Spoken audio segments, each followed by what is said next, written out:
वालेकुम व्यूअर्स। आज जो आपके सामने इम्पोर्टेंट टॉपिक है ये चैप्टर नंबर 11 है 10th क्लास की केमिस्ट्री का। चैप्टर का नाम है ऑर्गेनिक केमिस्ट्री। पिछले 4 से 5 सालों में इस चैप्टर में से लॉन्ग जो देखा गया वो ख़ास तसलसल से नहीं देखा गया, मतलब लॉन्ग ज़्यादातर केसेस में नहीं पूछा जा रहा, लेकिन फिर भी इसमें से 3-4 बनते हैं क्वेश्चन ऐसे जो बतौर शॉर्ट भी बहुत अहमियत रखते थे, इसलिए मैंने उनको एहतियातन लॉन्ग में ज़रूर शो किया है। जो आपने प्रैक्टिस कंप्लीट उन्हें कर लेना है। दूसरा, वीडियो के स्टार्ट पे भी आपके सामने लिखा आ रहा है और एंड पे भी आपको बता दिया जाएगा डू प्रैक्टिस एक्सरसाइज। आपने एक्सरसाइज की प्रैक्टिस ज़रूर करनी है। तो टॉपिक की तरफ चलते हैं जी।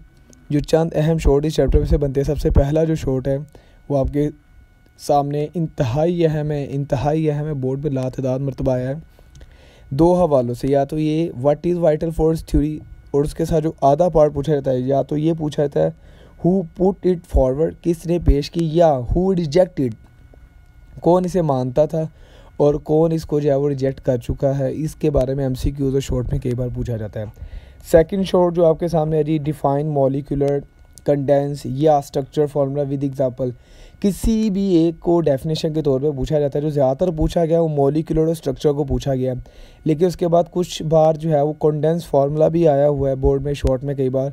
तो इसलिए आपने तीनों की डेफिनेशन एग्जांपल प्रिपेयर कर लेनी है। एग्जांपल जो है वो आपने इलेबोरेट करनी है, सही से शो करनी है मार्कर से। देन थर्ड शॉर्ट क्वेश्चन जी, define organic and inorganic compound with example. मतलब ऑर्गेनिक और इनऑर्गेनिक कंपाउंड के दरमियान आपने फ़र्क करना है, एग्जांपल देनी है। और अगर आप कोई ऐसी एग्जांपल दे रहे हैं जिसका जो है वो फार्मूला भी है, तो आपने उसका फार्मूला भी लिख देना है। तो वो आपके सामने है। इसी तरह आपको ऑर्गेनिक केमिस्ट्री या इनऑर्गेनिक केमिस्ट्री दोनों के अंदर भी फ़र्क होना चाहिए, क्योंकि ऑर्गेनिक कंपाउंड ही की आगे से जो ब्रांच होगी वो ऑर्गेनिक केमिस्ट्री है। और इसी तरह इनकी जो हर ऑर्गेनिक स्पेशली कंपाउंड की जो प्रॉपर्टीज़ होती हैं वो आपको पता होनी चाहिए कि इसकी ये अहम प्रॉपर्टीज़ है 2 से 3। देन नेक्स्ट शॉर्ट है जी आपके सामने, define aromatic and alicyclic compounds with example. Aromatic कौन से कंपाउंड होते हैं और एलिसाइक्लिक कौन से होते हैं। मतलब ये है तो क्लोज चेन है, साइक्लिक कंपाउंड है, तो इनमें फ़र्क आना चाहिए विद एग्जांपल। जैसे बेंजीन रिंग है, फिनॉल, इनके फार्मूलाज आपने अच्छे से प्रैक्टिस कर लेने हैं। अल्टरनेट जो है सिंगल डबल बॉन्ड प्रिपेयर करने हैं, बोर्ड में कई बार पूछे जाने वाला शॉर्ट क्वेश्चन MCQs है। देन नेक्स्ट आपके सामने शॉर्ट है जी, differentiate between open chain and close chain compounds. असल में ये चैप्टर जो है वो एक सिंपल थ्योरी लाइक है, इलोंगेटेड थ्योरी है। कोई पिकुलर टॉपिक जो है ना सिवाय 2-3 है जो लास्ट में आते हैं, बाकी जो है स्टार्ट पे कोई ख़ास जो है फोकस वाला टॉपिक। इसलिए हर जो टॉपिक के अंदर जो वर्ड है उस पर डेफिनेशन पूछी गई हुई है बोर्ड में, जिसमें से जो चंद अहम है मैंने आपके सामने मेंशन कर दी हैं। देन जो ये ओपन और क्लोज कंपाउंड है, इनमें आपने स्ट्रक्चर फार्मूला लीनियर शेप में या क्लोज शेप में बनाना है और शो करना है जी ये क्लोज चेन होते हैं, ये ओपन चेन फार्मूला था कंपाउंड।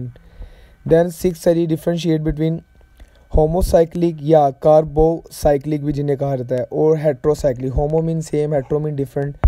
तो एक जैसे और मुख्तलिफ जो ऑर्गेनिक कंपाउंड है उनके जो दरमियान फ़र्क है वो आपने फ़र्क शो करना है। 7th है जी, इंतहाई अहम। जैसे आपके सामने मैंने बताया था फर्स्ट वाला क्वेश्चन इंतहाई अहम है, इसी तरह जो 7th है ये इंतहाई अहम है जी, what is catenation with example. Then why carbon shows catenation. बात एक है कैटिनेशन ये चेन से निकला हुआ है, चेन फॉर्मिंग। तो कार्बन कंपाउंड जो है, क्योंकि कार्बन की जो वैलेंसी है वो 4 होती है, उसके आउटर मोस्ट में 4 इलेक्ट्रॉन है, इसलिए वो 4 बॉन्ड बनाता है। 4 जो है वो चेन की सूरत में जो है एटम में अरेंज हो सकते हैं, इसलिए हमें से कैटिनेशन इसके पास एक पिकुलर कैरेक्टर है। अब ये कैटिनेशन क्यों करता है ये रीज़न भी आपको मैंने थोड़ी सी बता दी, थोड़ी आपने किताब से भी लेनी है। तो ये लॉजिक भी पता होना चाहिए, कैटिनेशन की डेफिनेशन एग्जाम्पल भी देनी है आपको आनी चाहिए। नेक्स्ट आपके सामने शॉर्ट है जी, व्हाट इज़ आइसोमेरिज्म। आइसोसेमेरिज्म स्ट्रक्चर को कहते हैं एक ही तरह के स्ट्रक्चर हालत में पाया जाना। Give example of butane. Butane के 3 से 4 स्ट्रक्चर फार्मूला बनाए जाते हैं, तो आपने बताना है कि इसका मॉलिक्यूलर है और ये स्ट्रक्चर फार्मूला जो है ना वही 4 या 3 अंदाज में बन सकता है, जिससे आप ये इंडिकेट करेंगे कि ये देखें जी आइसोमेरिज्म की एक अच्छी सी एग्जांपल है। देन 9 है जी, write the name of sources of organic compound. Organic compound किन चीज़ों के अंदर पाए जाते हैं, किन चीज़ों से हासिल किए जाते हैं। मतलब लिविंग मैटर है, कोल है, पेट्रोल है, ये सारी चीज़ें आपने शॉर्ट में बता देनी है। एटलीस्ट 3-4 पॉइंट, मिनिमम 4 का आप एवरेज रखें जहन में शॉर्ट के लिए। देन 10 है जी, डिफाइन कार्बनाइजेशन या हाउ कोल वाज फॉर्म्ड, या write the classification of coal, या डिफाइन डिस्ट्रक्टिव डिस्टिलेशन। ये 4 एक ही जवाब रखने वाले सवाल बनाए गए हैं। इनका जवाब तो एक है, लेकिन 4 मुख्तलिफ तरह से सवाल बने थे कि कार्बनाइजेशन क्या है, या कोल कैसे बनता है, या कोल जो डिस्ट्रॉय किया जाता है जिसे डिस्ट्रक्टिव डिस्टिलेशन कहते हैं। एक तो ये डिस्ट्रक्टिव डिस्टिलेशन से जो कोल के टूटने से 3 से 4 मेजर प्रोडक्ट बनते हैं, वो कौन से बनते हैं वो आपको नाम पता होना चाहिए। देन नेक्स्ट है जी डिफाइन कोक। ये अक्सर जो है कंफ्यूज करने के लिए डाले, क्योंकि हमारे यहाँ जो कॉमन सेंस डेवलप हुई थी वो कोक जो है वो एक जो बोतल ब्रांड है उसी की तरफ फोकस किया जा रहा होता है, लेकिन असल में जो है ये कार्बन की डिस्ट्रक्टिव डिस्टिलेशन के राख सी बचती है। ये उस हवाले से एक पॉइंट है जो कार्बन ही का एक पार्ट है, उसे बताना है, और देन इसका यूजेस बताना है जी किस मकसद के लिए इस्तेमाल होती है। देन 12 है जी राइट इंपॉर्टेंस या यूजेस ऑफ नेचुरल गैस। जो हमारे घरों में गैस आती है मीथेन गैस, जो कि बर्निंग पर्पस में इस्तेमाल हो रही है, इस नेचुरल गैस कुदरती गैस की इंपॉर्टेंस या इसका जो यूज़ है वो आपने बताना है इंडस्ट्री के अंदर, डोमेस्टिक घर के अंदर या कमर्शियल प्लेसेस के अंदर, ये सारा आपने इसके यूजेस बताने हैं। देन 13 है right important uses of organic compounds. तो ऑर्गेनिक कंपाउंड में नेचुरल गैस भी आ जाती है, पेट्रोल भी आ जाता है, कोयला भी आ जाता है।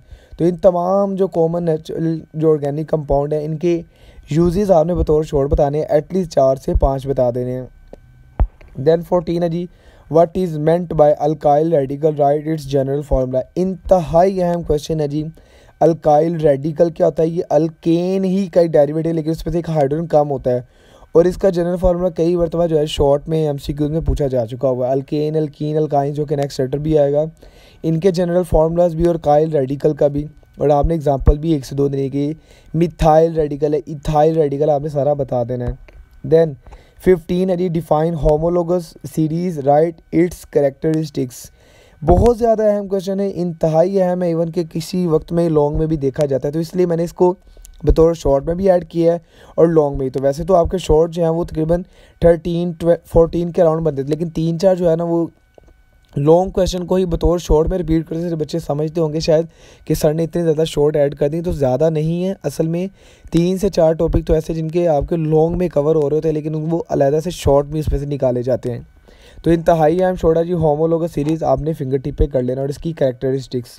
देन 16 है, ये भी इंतहाई दर्जे का अहमद है, define functional group with examples. Examples का वर्ड लिखा गया, एग्जांपल नहीं लिखा, ज़्यादा एग्जांपल्स देनी है आपने इसमें। और फंक्शनल ग्रुप की डेफिनेशन, ये होमोलोगस सीरीज़ और जो फंक्शनल ग्रुप है इसमें याद रखें आपने अपने अल्फाज का चुनाव बिल्कुल ही नहीं करना है, आपने एग्जैक्ट जो अल्फाज किताब के हैं वैसे लेने, क्योंकि एक भी वर्ड इसमें जो है गलत करने से, मिसप्लेस करने से या मिस करने से क्या होता है, डेफिनेशन बदल जाती है या गलत हो जाती है। तो इसलिए दोनों बहुत ज़्यादा अहम है जी, मैं फिर बता रहा हूँ आपको। देन नेक्स्ट चलें, what is ester linkage. Again देखिए अब ये क्वेश्चन क्या है, ये फंक्शनल ग्रुप के अंदर से निकला है। अब ये फंक्शनल ग्रुप का होना, एस्टर लिंकेज का होना, और इसी तरह जो क्वेश्चन है ये लॉन्ग में पूछा गया है। तो एक ही लॉन्ग में से 3-3, 2-2 शॉर्ट निकालने से आपकी शॉर्ट की वैरायटी ज़्यादा नज़र आ रही होगी, लेकिन ये शॉर्ट कम बनते हैं। तो इंतहाई अहम है जी एस्टर लिंकेज बनाना है, और इसको आपने स्ट्रक्चर ही बना के भी दिखाना है। इसका ही फार्मूला ये होता है, आपने स्ट्रक्चर बनाना है इसका। देन 18 है जी, कुछ अर्से बाद आता रहता है कभी कभी क्वेश्चन, लाहौर बोर्ड में खासा रिपीट हुआ, लेकिन कभी कभार आ जाता है। ज़्यादा इसका जो ताल्लुक है प्रैक्टिकल पोर्शन से होता है, लेकिन फिर भी बतौर शॉर्ट में आ जाता है। What is bromine water test, ये आपने याद रखना, अक्सर पेपर में पूछा जाता है कई बार। देन आगे लॉन्ग क्वेश्चन, मैंने नो का वर्ड लिखा, लेकिन मैं फिर भी बता रहा हूँ आपने लॉन्ग क्वेश्चन चैप्टर से प्रैक्टिस कर लेनी है। जितने भी एक्स्ट्रा इन्फॉर्मेशन के बॉक्सेस लिखे होते हैं, टिटबिट्स लिखे होते हैं, इंटरेस्टिंग फैक्ट है, वो आपने ज़रूर पढ़ने हैं, उसमें से भी शॉर्ट आ जाते हैं। इसी तरह आपने एक्सरसाइज के MCQs शॉर्ट और लॉन्ग को प्रैक्टिस ज़रूर कर लेना कि कौन से क्वेश्चन है। तो लॉन्ग की तरफ चलते हैं जी। सबसे पहला शॉर्ट है जो मैंने लॉन्ग है सॉरी जो मैंने आपको बता दिया, explain functional groups in detail, जो कि मैंने आपके सामने जो शॉर्ट क्वेश्चन नंबर जो है वो आपका 16 है उसमें मेंशन किया। तो ये बतौर लॉन्ग इसकी इंतहाई अहमियत है। जब इसे आप बतौर लॉन्ग करेंगे तो इसमें जितने भी इसकी टाइप्स हैं फंक्शनल ग्रुप की, वो बतौर शॉर्ट भी आ जाएगा, जैसे एसीटोन, कीटोन, ये सारे फार्मूलाज जो हैं, एसिटल्डिहाइड, फॉर्मेल्डिहाइड, ये फार्मूलाज भी इसी के अंदर है, जो कि बतौर शॉर्ट और MCQ में पूछ लिए जाते हैं। तो इसलिए आपको पूरा पता होना चाहिए, ये फंक्शनल ग्रुप को आपने डिटेल में सारा ही याद करना है। नेक्स्ट लॉन्ग क्वेश्चन जी, explain characteristics of organic compound. बिल्कुल चैप्टर के स्टार्ट पे ये, जिसमें से मैंने इवन इस टॉपिक में से ही मैंने 3 से 4 जो शॉर्ट निकालते हैं, जैसे आइसोमेरिज्म, कैटिनेशन, ये सारे के सारे मॉलिक्यूलर फार्मूला, ये सारे के सारे जो हैं ये आपके बतौर शॉर्ट भी इसी एक टॉपिक से निकालेंगे, तो ये बतौर लॉन्ग भी आ सकता है और ये शॉर्ट में कई बार आया हुआ है। तो इसलिए अब आपने इसलिए परेशान नहीं होना कि बहुत ज़्यादा शॉर्ट बना देंगे, शॉर्ट असल में 10 से 12 ही हैं जैसा कहा जाता है। देन आगे लॉन्ग क्वेश्चन जी, इंतहाई है, explain the uses of organic compound. तो ऊपर जो क्वेश्चन है वो करैक्टर पूछी गई है, खसूसियात। नीचे जो पूछा जा रहा है यूजेस ऑफ ऑर्गेनिक कंपाउंड, जो कि ऊपर मैं आपसे क्वेश्चन नंबर 13 में बतौर शॉर्ट भी पूछ चुका हूँ। तो मतलब एक ही क्वेश्चन को मैं मल्टीपल टाइम रिपीट कर रहा हूँ, इसलिए कंफ्यूज नहीं होना। क्वेश्चन की वैरायटी ज़्यादा नहीं है, टॉपिक चंद ही हैं, लेकिन जो है उनमें से जो मुमकिन सवालात हैं वो आपके सामने जो है शो किए जा रहे हैं। लास्ट है जी इस चैप्टर के हवाले से इंतहाई दर्जे का अहम, जो फर्स्ट और लास्ट है जी इंतहाई दर्जे का अहम है, that is describe homologous series. तो ये जो होमोलोगस सीरीज़ है ये क्वेश्चन नंबर 15 में भी आपके सामने इंडिकेट की होती है, इसलिए बतौर शॉर्ट भी करनी है आपने, लॉन्ग भी। और इस होमोलोगस सीरीज़ की मैं फिर बता रहा हूँ डेफिनेशन, एग्जैक्ट बुक के अल्फाज ही याद करने हैं आपने। तो उम्मीद है आपके लिए ये जो है काफ़ी हेल्पफुल साबित होगा टेस्ट सेशन के लिए, बोर्ड के पेपर के लिए और आने वाले फ्यूचर में भी टॉपिक को समझने के लिए। उसके अलावा अपनी राय देने के लिए आप कमेंट सेक्शन में ज़रूर बताइएगा। And keep watching my videos और अपना जो है वो ख्याल रखिएगा।